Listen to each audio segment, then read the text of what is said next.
No grande e complicado xadrez do Oriente Médio, tem uma coisa que não fecha, sabe? Uma contradição que salta aos olhos. O Irã, com toda aquela rede de aliados caríssima que construiu, parece estar agindo sozinho. Vamos tentar entender o porquê disso. É de se pensar. Depois de décadas e bilhões de dólares investidos para montar o que chamam de eixo da resistência, porque bem agora, no momento de maior tensão, Teherã parece estar por conta própria. A resposta para isso é bem mais estratégica do que parece à primeira vista. Então, primeiro vamos dar uma olhada nessa rede, o famoso eixo da resistência. Para a gente entender a estratégia do Irã, a gente precisa primeiro entender o porquê desse silêncio misterioso dos parceiros dele. E olha que força! Estamos falando do Hezbollah no Líbano, que é praticamente um exército próprio, dos Houthis lá no Iêmen, que controlam rotas marítimas super importantes, e de milícias poderosíssimas no Iraque. Todos juntos, eles formam um marco de influência que deixa muita gente preocupada, tanto na região quanto fora dela. A visão mais comum, principalmente para os Estados Unidos e para Israel, é bem simples. Eles são proxies, tipo peões num tabuleiro que é controlado por Teherã.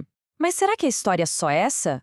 Ou será que essa visão simplificada demais acaba escondendo uma dinâmica muito, mas muito mais complexa? É exatamente aqui que a análise começa a ficar interessante.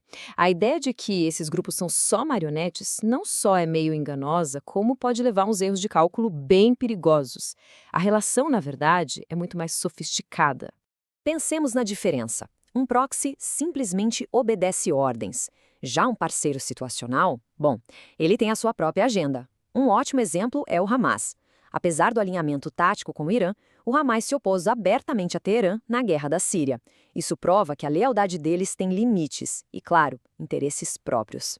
E essa visão um pouco equivocada levou a uma suposição bem perigosa em Washington, a de que anos de ataques direcionados tinham enfraquecido o eixo, talvez até a ponto de torná-lo irrelevante. Eles não poderiam estar mais enganados.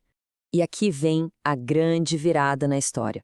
Aquilo que muitos estavam lendo como hesitação ou até fraqueza era, na verdade, o completo oposto. É a manifestação de uma estratégia fria, calculada, uma escalada controlada. Essa estratégia tem até nome, paciência estratégica. A ideia é meio contra-intuitiva, né? Às vezes, a jogada mais forte é não fazer jogada nenhuma, pelo menos não a óbvia. Vamos entender como isso funciona. E é importante entender bem, paciência estratégica não quer dizer ficar parado, é sobre aplicar a força em fases de forma calibrada. O objetivo real aqui é psicológico, é manter o adversário num estado constante de incerteza, forçando ele a ficar adivinhando quais são suas reais capacidades e intenções. Mas por que essa contenção toda? Os motivos são puramente estratégicos. Primeiro, evitar uma guerra regional total, que seria devastadora para todo mundo. E talvez o mais importante, não desperdiçar as peças mais valiosas do tabuleiro, seus aliados mais poderosos, em movimentos prematuros. Eles estão sendo guardados, digamos assim, para o momento de máximo impacto. E essa estratégia toda não depende só dos parceiros do Irã, não. Na verdade, um dos pilares mais fortes é a resiliência do próprio sistema iraniano. E este ponto é fundamental. Diferente de regimes que se apoiam numa única figura e que desmoronam quando esse líder cai, o sistema do Irã é como uma máquina bem complexa. Se uma peça importante é eliminada, mesmo uma de alto escalão, a engrenagem não para. O sistema continua funcionando, o que garante a continuidade da estratégia. Então, a estratégia se apoia em 4 pilares que estão interligados. Primeiro, a resiliência interna para aguentar o tranco. Segundo, a capacidade de apertar a economia global em pontos-chave, como o Estreito de Hormuz. Terceiro, uma compostura psicológica para não reagir de forma impulsiva. E por último, a grande carta na manga, a ameaça implícita de seus aliados, que são mantidos na reserva como o maior fator de dissuasão de todos. Essa citação de um líder Houthi resume tudo perfeitamente. A questão não é se eles vão agir, mas sim quando. Cada parceiro está fazendo o seu próprio cálculo, coordenando o timing para ter certeza de que a intervenção deles vai ter o máximo impacto possível. No fim das contas, a própria incerteza se transforma na arma principal. A ameaça que fica no ar, do eixo da resistência, paira como uma sombra sobre cada decisão dos adversários, forçando eles a pensar 2, 3 vezes antes de qualquer movimento que possa desencadear uma guerra que eles não querem lutar. Para entender essa lógica de paciência e de impacto calculado, tem uma analogia perfeita, que vem de um antigo jogo persa. É uma lição sobre como, às vezes, se vence justamente por não fazer a jogada que todo mundo espera. O nome do jogo é Nard, um ancestral do nosso gamão. No Nard, o objetivo não é um ataque rápido, avassalador.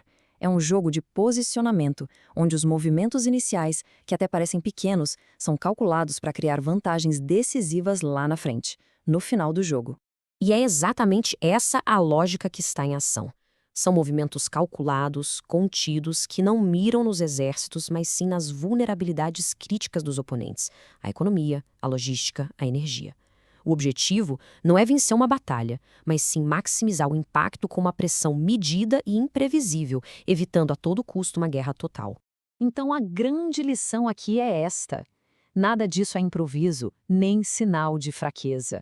É uma estratégia de longo prazo, friamente calculada, para controlar o ritmo do conflito e, no fim, jogar o jogo nos seus próprios termos.